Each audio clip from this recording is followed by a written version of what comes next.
Valentina and Cruz. Thank you to the great grassroots conservatives who work and unite here today. And welcome to my hometown of Calgary.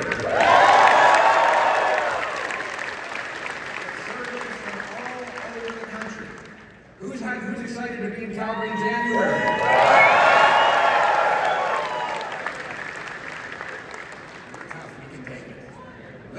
Advice for Atlantic friends: try the steak, not the seafood. For those of you from the Eastern Prairies, sorry to block your view with the mountains.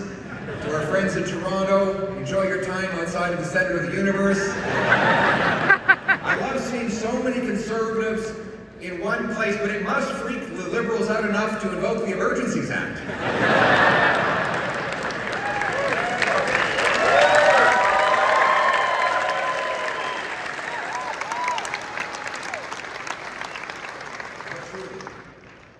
It's great to be home, in the beating heart of the West, a land filled with treasure, land of oil and honey.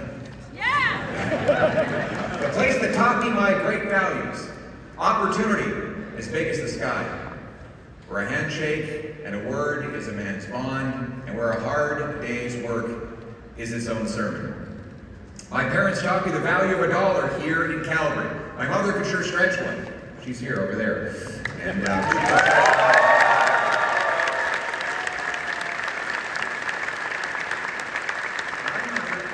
was one of those people who would literally drive clear across town to use one of those coupons to save half price on breakfast. And my dad would have me up at 5 in the morning to deliver newspapers. We weren't rich, but life was good. Yeah. That was the deal. Work hard, start anywhere, get anywhere. That's what the country promised us all. A hopeful life, a safe home, a full table, a family you love, a flag that united.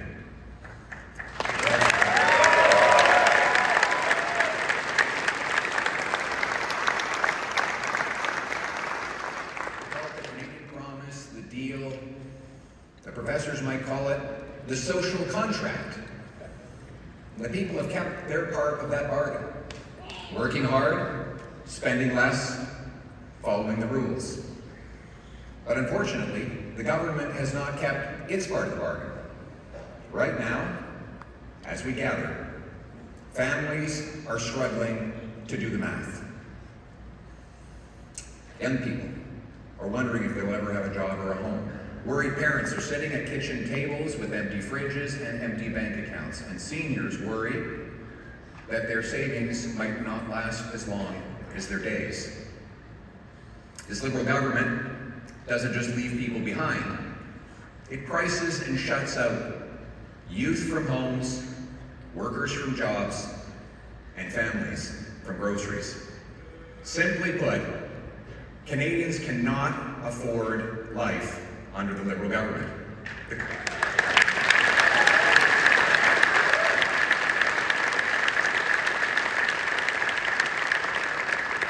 government is literally the biggest item in a family budget today. It takes up more money than food, clothing, and shelter combined. The cost of government is driving up the cost of living. Taxes and record money-printing deficits are inflating everything. It's no coincidence, therefore, that as the Liberal government doubled the debt, housing costs and food bank lineups doubled at the very same time. Now, they promised that all these deficits were going to lead to investments. You know, it's kind of like the old magicians who said that they could turn lead into gold. But those deficits never became investments. In fact, Canada has had the worst investment and the worst growth in the G7 over the last 10 years. Amazingly, Canadian citizens, this is an incredible fact, Canadian citizens now open more businesses in the United States of America than they do in their home country. That's elbows out. And taxpayers spend more on federal debt interest than on health care. That's more money for bondholders and bankers than for nurses and doctors. Liberal laws have unleashed crime, Out of control, open borders, immigration has overwhelmed healthcare, housing, and job markets. Cancel culture and identity politics divide Canadians. Separatist movements are reawakened. After 10 years of Liberal rule, Canada is more costly and crime-ridden, dangerous and dependent and divided than ever before. Now, Mr. Carney, he promised to change all that. But here we are a year later. You know, what's changed? The words have changed, the style has changed, but what's changed in your life? Really, let's go down the list. The illusion. Mr. Carney said he would spend less. He's spending $90 billion more, and he doubled the deficit that he inherited. The illusion. Mr. Carney said, a country that cannot feed itself has few options. Well, food inflation has doubled under his watch, and it's the worst in the G7. Groceries will cost the average family an almost unimaginable $17,600 this year. That's after-tax money. The illusion. Build, baby, build. The reality has been block, baby, block. He hasn't got rid of a single anti-development law or bureaucracy. The No New Pipelines law, still here. And by the way, speaking of pipelines, how many of them are approved? Zero. Il y a 10 ans, avant l'arrivée des libéraux, le contrat social, le deal, c'était en travaillant fort, on pouvait gagner un bon vie, un bon salaire pour s'acheter une belle maison et fonder une famille. Et aujourd'hui, vivre au Canada coûte plus cher, et M. Carney a promis qu'il serait jugé par l'épicerie. Le résultat, le Canada a la pire inflation alimentaire parmi le G7 et le famille moyen va devoir dépenser presque 18 000 $ pour se nourrir cette année. M. Carney a doublé le déficit qu'il a hérité pendant que vos taxes et vos impôts continuent d'augmenter. Les jeunes ne peuvent plus acheter une maison. Avec les libéraux, le Canada est devenu une nation de locataires, pas une nation de propriétaires. M. Carney a promis du changement, mais bien sûr, il a changé le ton, le style, les mots. Mais depuis qu'il est devenu Premier ministre, est-ce que les choses ont vraiment changé dans votre vie? Est-ce que ça coûte moins cher?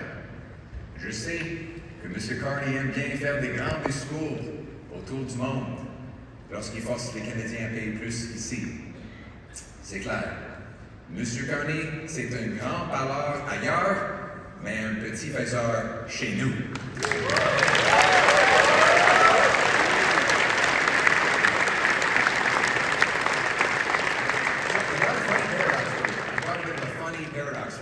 He imposes taxes and red tape on home building, resource development, and businesses. Then he creates new bureaucracies to subsidize home building, resource development, and businesses. He taxes food production, and then he creates new programs for food subsidies. In every case, he blocks and taxes a thing, and then subsidizes that same thing. As President Reagan says, if a liberal sees something that moves, he taxes it. If it keeps moving, he regulates it. And when it stops moving, he subsidizes it. But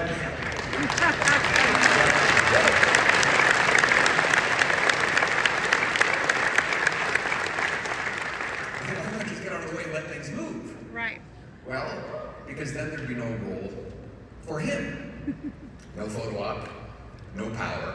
If everyone could just get up and do great things without him, he would be less relevant. The government would be less important. This way, you have to give him your money and then come ask for some of it back. And he can claim that he's building the thing that he's blocking. The cost of the benefit is seen in the form of his photo ops and political power, but the cost is paid by the homeowner who can't build a home, the carpenter who never gets a job building it, and the family that never gets to move in. Or the entrepreneur who never launches the business, or the senior who, because of all these extra costs, has to choose between eating and heating. These costs are so often unseen. And even more often, so too are the people paying them. But my message to those people who have felt unseen for too long, who are carrying the country on their back and feel underappreciated and overworked, Conservatives see you and Conservatives will fight for you.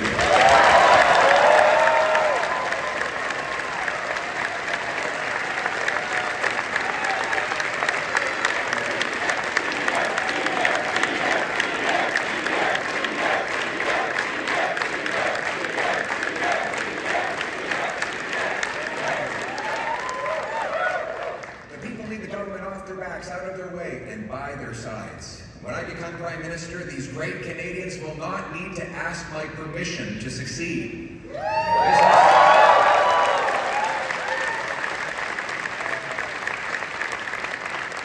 Business will get ahead by having the best product, not the best lobbyist, by pleasing customers, not pleasing politicians.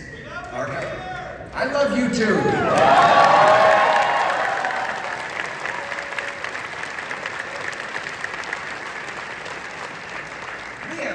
Amazing patriots, the most amazing people in this party. Thank God for the grassroots of the Conservative Party.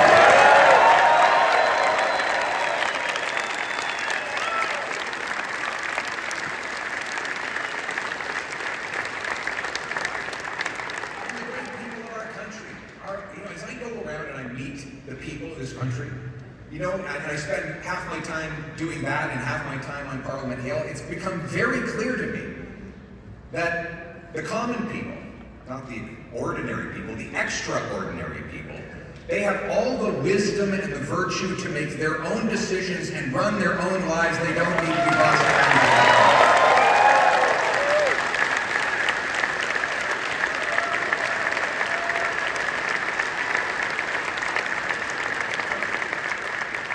It's here to do its job. Only the things that people can't do for themselves, not run your life. In fact, if I were starting a new political party from scratch, I'm not. But if I were, it would be called the Mind Your Own Damn Business Party.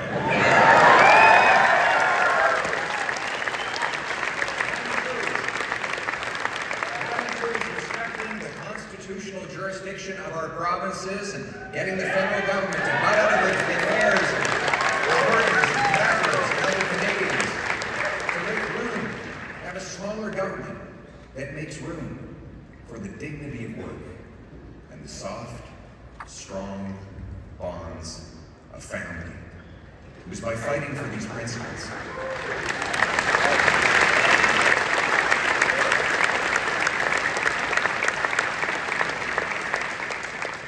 It was by fighting for these principles and giving hope to the common people that we won the most votes in our party's history, 2.5 million more votes and 25 more seats.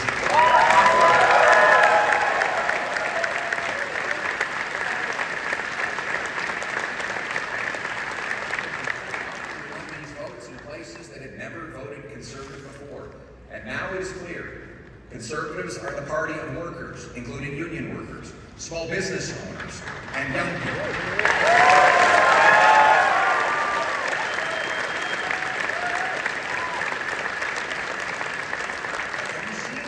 Delegation at this convention. In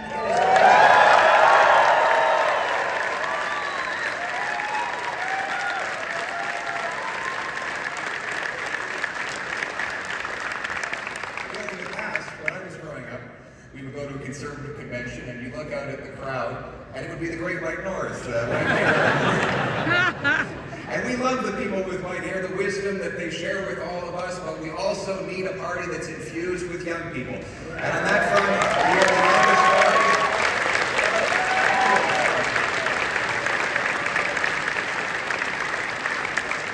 In fact, Elections Canada holds a mock vote in the high schools on Election Day, and this year, Conservatives won.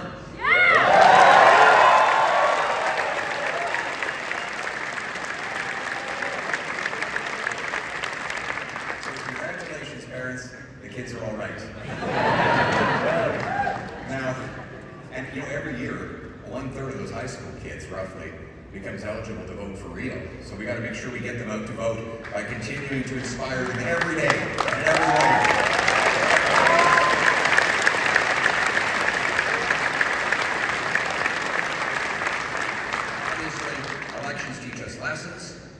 Like, for example, the need to hold earlier and open nominations, have more local autonomy to empower our local learning associations.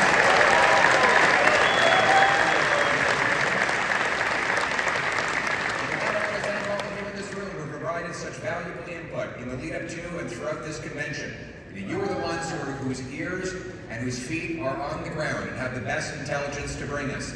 And you have told us many things, but one of the most important lessons I have gained from listening to you throughout this convention is that you told us to ignore the voices who keep telling us to abandon our conservative principles. We will remain true to our country.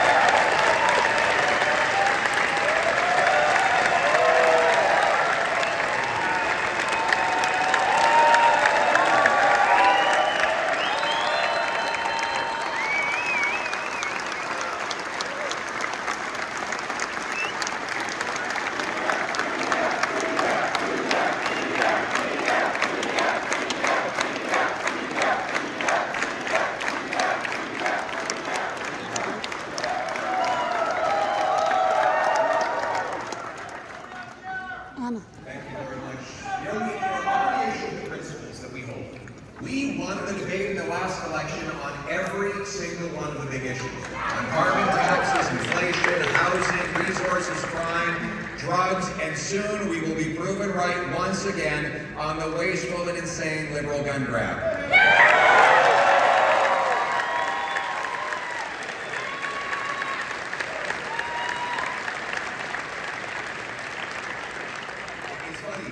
To watch the liberal rhetoric. First they said conservatives have no policies.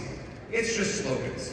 Then they said conservative policies are very scary. And then they said we agree with all the conservative policies. The best part of being conservative is that eventually everyone admits that we were right all along.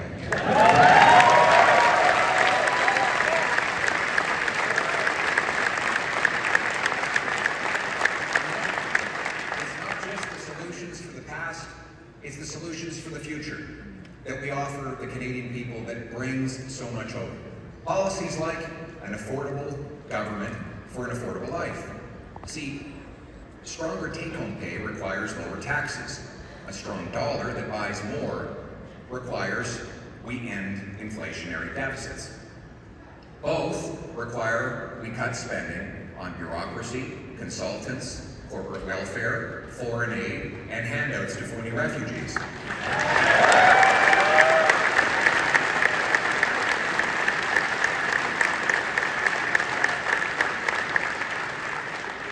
Speaking of affordability, everything should be dirt cheap in Canada because we have the most dirt in which to build homes, grow food, and dig resources. Right? Think about it. The treasures in our soil, mixed with the hands of our genius engineers and trades workers, can and will supply an abundant, affordable, autonomous future to our country. And now more than ever, we need autonomy and independence. Unfair and unresolved U.S. tariffs and diplomatic distractions and disruptions from down south and from other places show that we cannot rely on others to secure our borders or buy our goods. Conservatives renew our good faith offer to help the Prime Minister and his government get U.S. tariffs removed and open new markets abroad. We will work with the government in any way we can because Conservatives always put our country ahead of our party.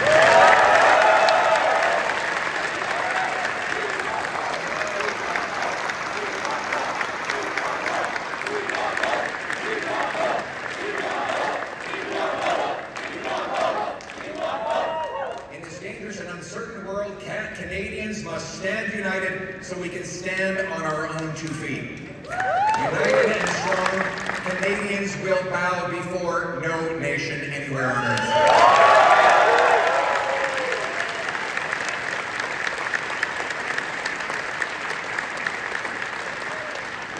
Let's make new friends, honor our alliances, and do our part. On resources, trade, diplomacy, foreign aid, and everything else, though, it's clear we must prioritize our own national interest above all else.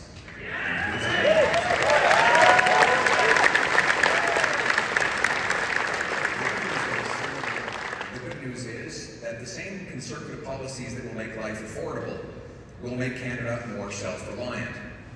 We will do it by starting with the Canadian Sovereignty Act. This is a law that will put us back in charge of our lives. It will bring home the $500 billion of investment that has fled south by ending capital gains tax on reinvestment in Canada.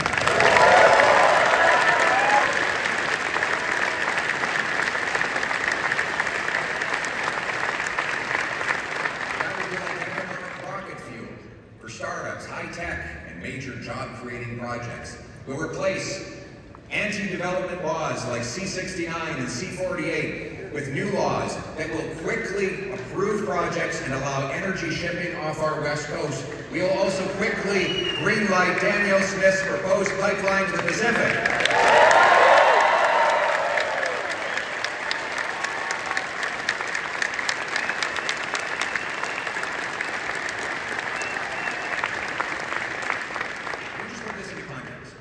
That pipeline would move 1 million barrels a day and $30 billion a year. That would be the single biggest increase to overseas exports in Canadian history. And for context, the Liberals now say that they want this strategic partnership with China for a new world order. One pipeline to the Pacific would increase our exports more than all the products that we currently sell to China in a year. So I think that is a more accurate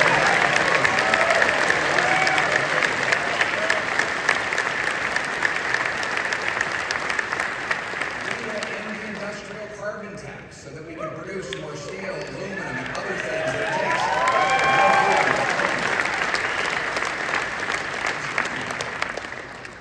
You want to launch or relaunch the biggest tariff-proof industry in Canada? You know what it is? Home building.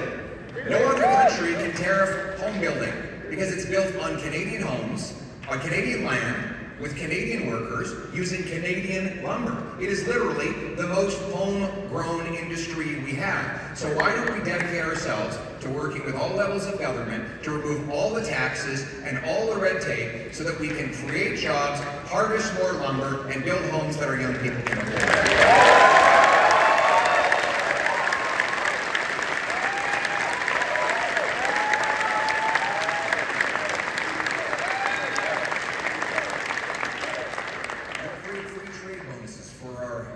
Provinces to open up markets to the rest of Canada. We'll bring incentives and rules to ensure that we keep our Canadian technologies in Canadian hands on Canadian soil. We'll move from the second slowest building permits in the developed world to the fastest building permits anywhere in the developed world. You know, people ask, it seems so complicated. Why? How is it we get things built? There's actually a very simple checklist that you need to build resource projects. One, you need the resources. Check. Two, you need the workers. Check. You've got 100,000 unemployed construction workers available to start any day. Third, you need the investment. Check. We've got massive pension funds that are literally investing hundreds of billions of our savings in other countries where they can get things built. So the fourth thing is the only thing missing. It's the federal government permits. They are among the slowest in the world. We need to check mark this box so that we can get the federal government out of the way, get the permits so we can get shovels in ground, and that's what we're doing.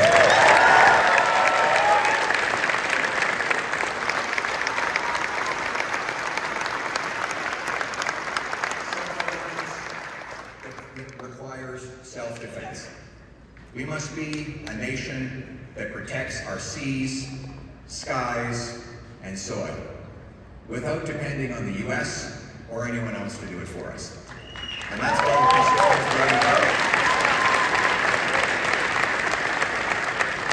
It's time to cut the back office bureaucracy and botched purchases so that massive increases in defense spending actually hit the front line and support our soldiers, sailors, aircrew, and veterans. We will reassert Arctic sovereignty in this great conservative tradition of Harper and Diefenbaker. We will take back control of our north and ensure no foreign powers ever threaten us.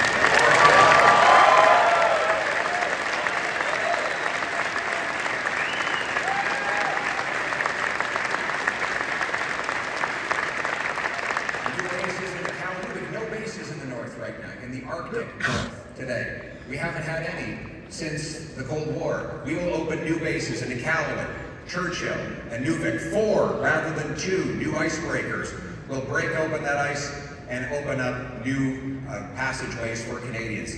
We will speed up the purchases of new tactical submarines. I think my little girl wants to be a submarine sailor. She's very excited by that idea. So I think she's tired of hearing Daddy's speech, though. So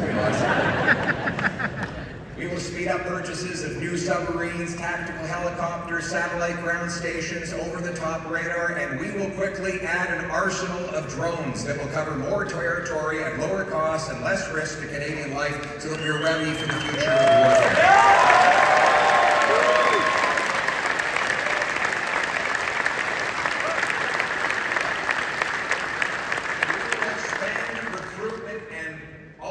Performance by promoting and hiring based on merit and not political correctness.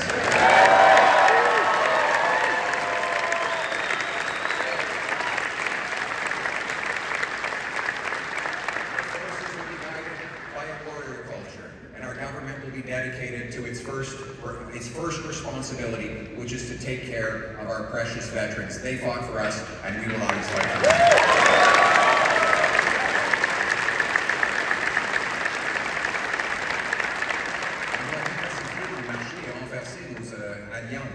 Avec nos partenaires de l'OTAN. On doit combattre les tarifs américains et faire ce qu'on peut pour avoir une entente sans tarifs avec les États-Unis. Et oui, les conservateurs sont prêts à travailler avec M. Carney et son gouvernement pour trouver des nouveaux marchés et pour éliminer les tarifs américains. Mais on ne peut plus dépendre des autres.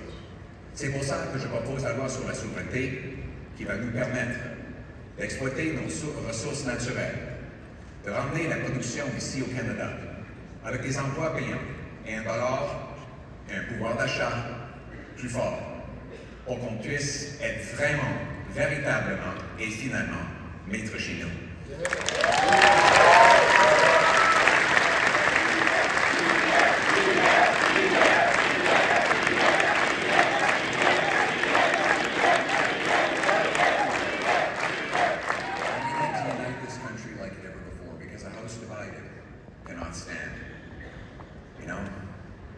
Here we go again.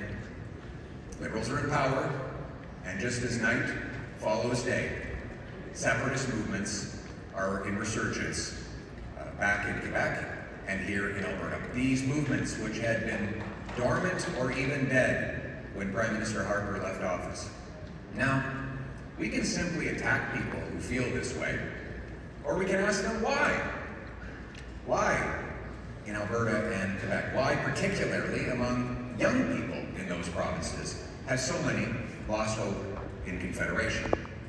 Well, here's a few hints. For the last 10 years, Ottawa has told our young people that our history is filled with shame and horror, that we are a post-national country with no core identity, and that our youth will never own homes.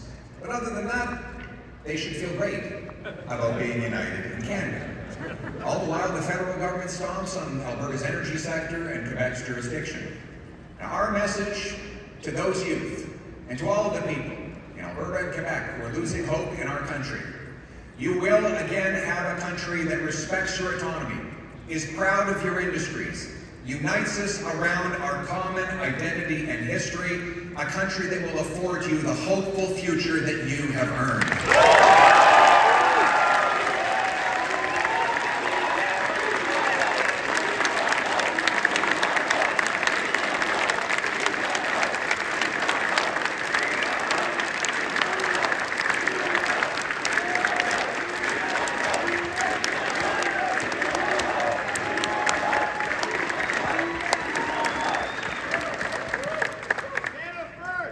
You know, it's incredible that when there's never been a referendum crisis or a national unity crisis when Conservatives have been in power. It's an interesting coincidence, isn't it? Quand les libéraux sont au pouvoir, par contre, ça profite toujours aux souverainistes qui avaient disparu pendant les années Harper. Quand les conservateurs sont au pouvoir, l'autonomie du Québec est respectée et la contribution de l'Alberta est reconnue. Et notre pays est fier, uni, abordable et rempli d'espoir. Le problème, c'est que depuis 10 ans, les libéraux ont dit effectivement deux choses aux jeunes Québécois et jeunes Albertains. Que le Canada est un État post-national, sans identité, avec une histoire supposément honteuse. Et que les jeunes, vous autres, vous n'allez jamais avoir de maison. Donc, on dit à nos jeunes, vous n'avez pas d'identité et pas de maison, mais soyons fiers d'être Canadiens. On peut imaginer pourquoi nos jeunes commencent à perdre l'espoir. Donc, ce soir, j'ai un message pour les jeunes Québécois. Le nationalisme québécois fait partie du patriotisme canadien. Le Canada sera fier de son histoire et de son identité. Vous allez tous devenir fiers de notre pays. Et le Canada va vous permettre de réaliser vos ambitions, vos rêves et votre avenir au sein du Canada uni.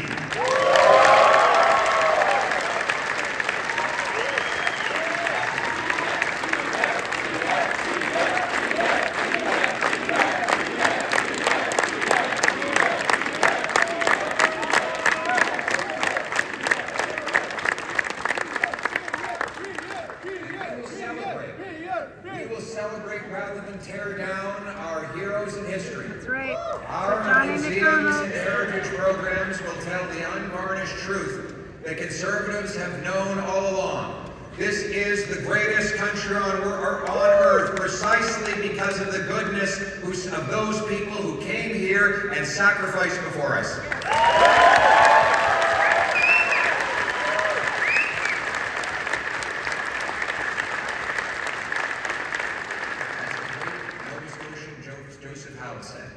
A wise nation preserves its records, gathers up its monuments, decorates the tombs of its illustrious dead, repairs its great public structures, and fosters national pride and love of country by perpetual reverence to the sacrifices and glories of the past. Uniting around our common history will heal the divisions. We want a nation where all of us are equal, a nation that is colorblind. We want a nation with no more hyphens, no more blue labels. We are all Canadians.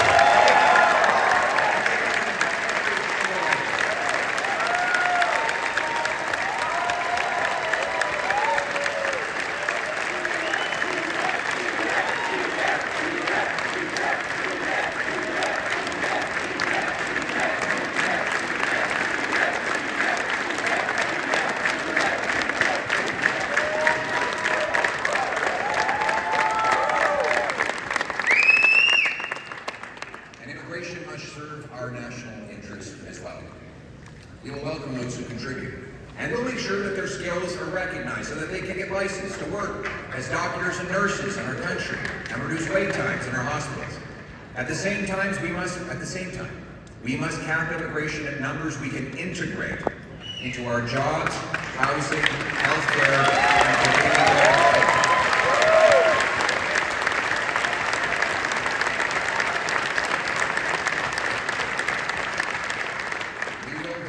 Criminals, end fraud, end abuse, and handouts to phony refugees. We will no longer allow foreign conflicts to spill onto our streets.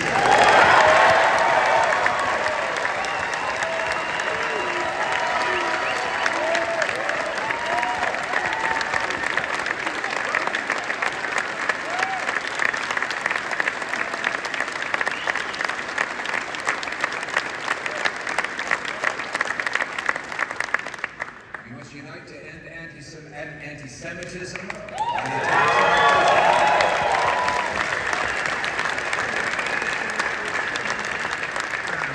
on Jewish friends and neighbors who are under attack like never before.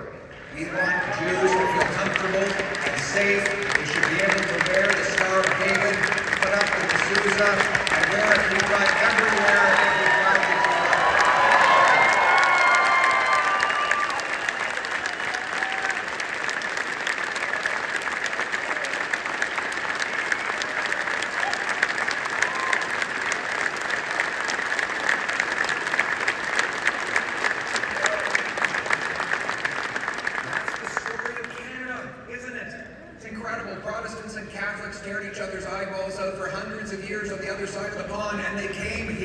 got along. Yes, we squabble. Yes, we get on each other's nerves, but we don't fight each other because of religious or sectoral differences. We get along with our next door neighbors regardless of where their grandparents live. When newcomers arrive in this country, just as it has always been, we will ensure that they leave differences at the doors.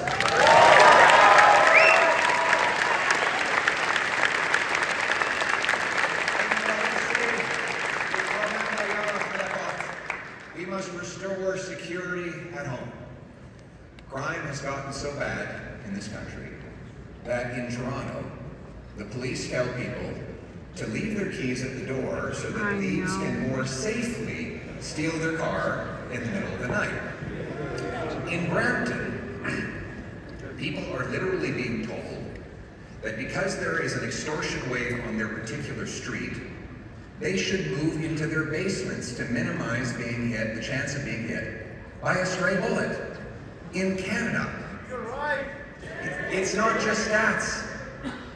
It's human tragedies. In 2024, a violent repeat offender, released by Liberal laws, murdered a wonderful piano teacher, Esty Jones. The killer should have been in jail, and Esty should still be alive today. Her niece, Esther, is here with us today. Let's hear it.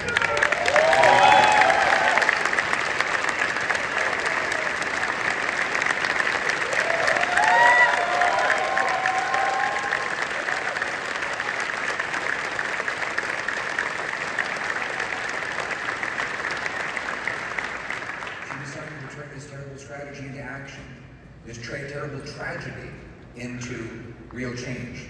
She joined our party and testified in a parliamentary committee against catch and release Liberal laws.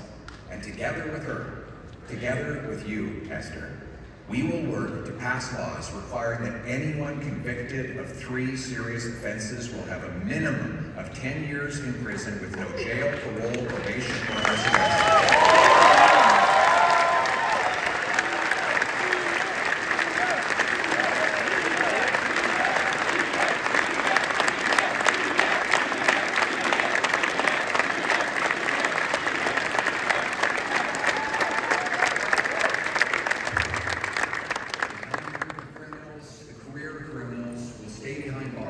So that no one ever faces a tragedy like Esther's family.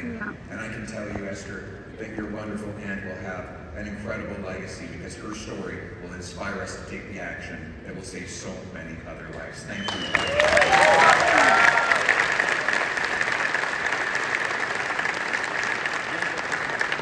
We will also protect the freedoms of law-abiding people with a new Castle law that allows you to take whatever action necessary to protect your family.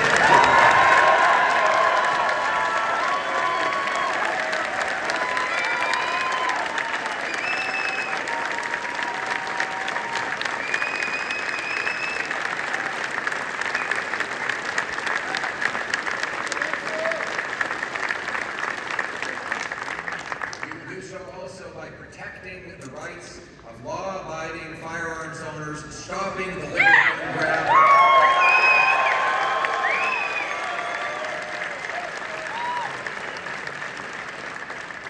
Putting money into border security, by definition, if you've got a possession or non-possession license, if you're following the law, if you would even respect this compensation, this confiscation policy, you're by definition not the risk. You're not a danger, and we shouldn't be wasting police resources harassing you. The Liberals want to protect turkeys from hunters. We want to protect Canadians from criminals. And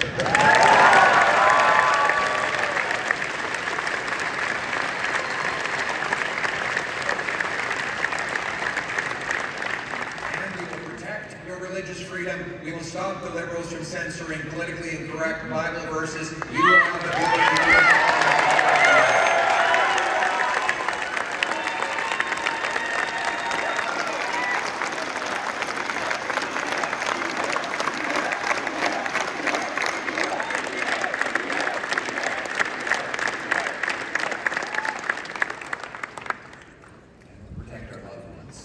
from addictions. Overdoses have cost 50,000 lives, and over streets. We'll bring in life sentences for fentanyl kingpins, shut down the drug dens, and treat drug abuse. Because 50,000 dead is too many. Yep.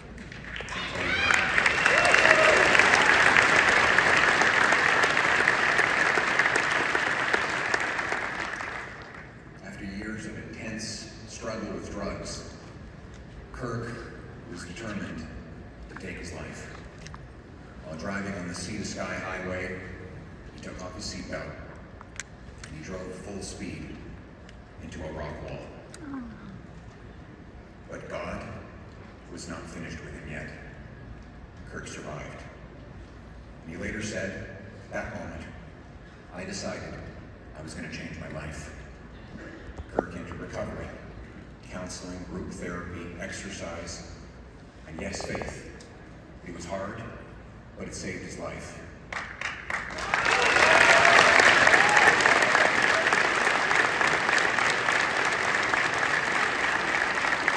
He has since become a chef at the same treatment center. He makes a mean steak, which he's promised to let me try. He's also the CEO of Probiotic Sodas and has 6 employees. He will soon be marrying his beautiful fiancée, and both of them are here with us tonight. Give them a big round.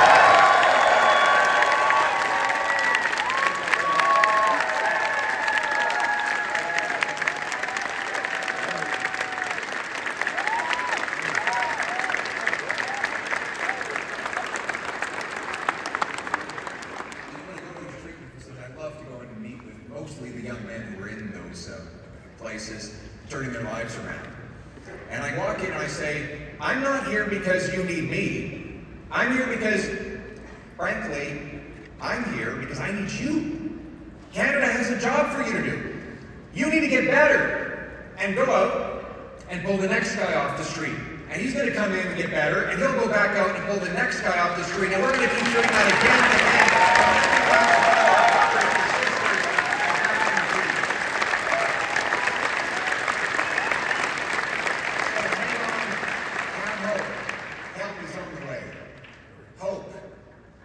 That's really the theme of this convention and this evening.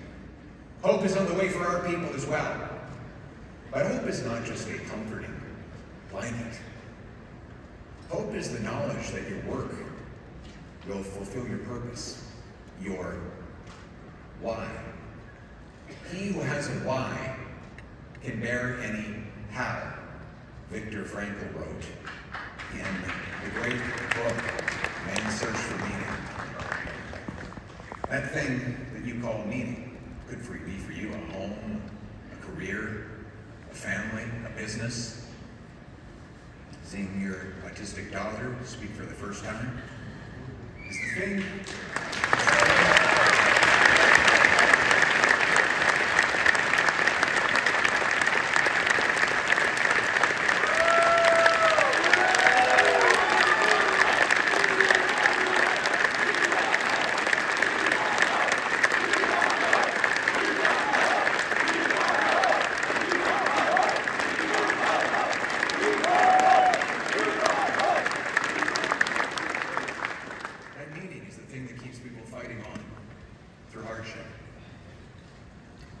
People ask me, why?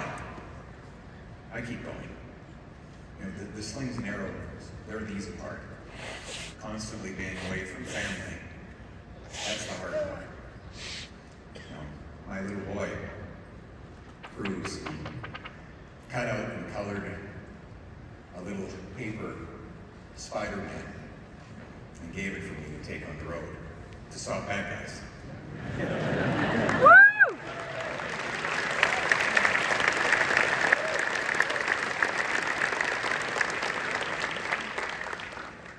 I look at it when I'm in the hotel room, sometimes late at night. It makes me smile.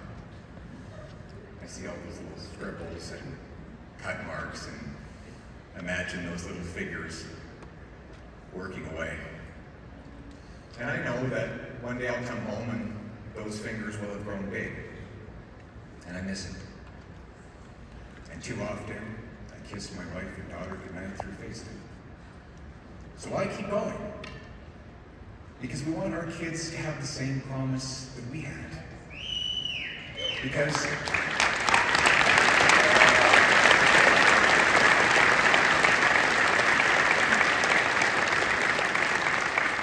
we want them to know that when you care about something, you work for it. When you believe in something, you fight for it. And most of all, when you start something, you never give up.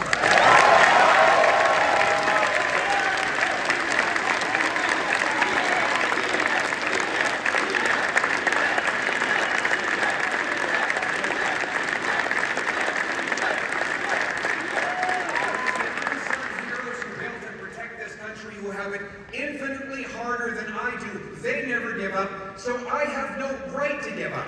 Because all of you who pound signs on frozen ground, knock doors on dark nights, and sacrifice warm family dinners for cold campaign pizza, you never give up, so I'll never give up.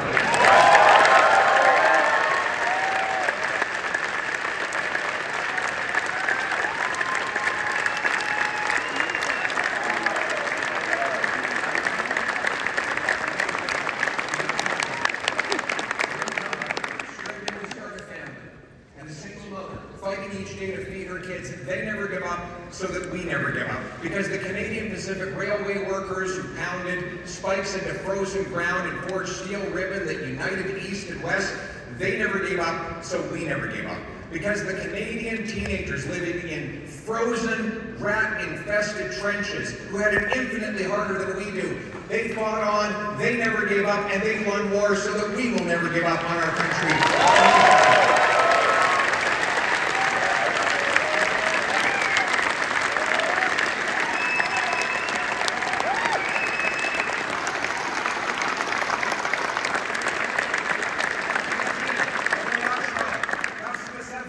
De se battre pour notre pays, son peuple et sa province.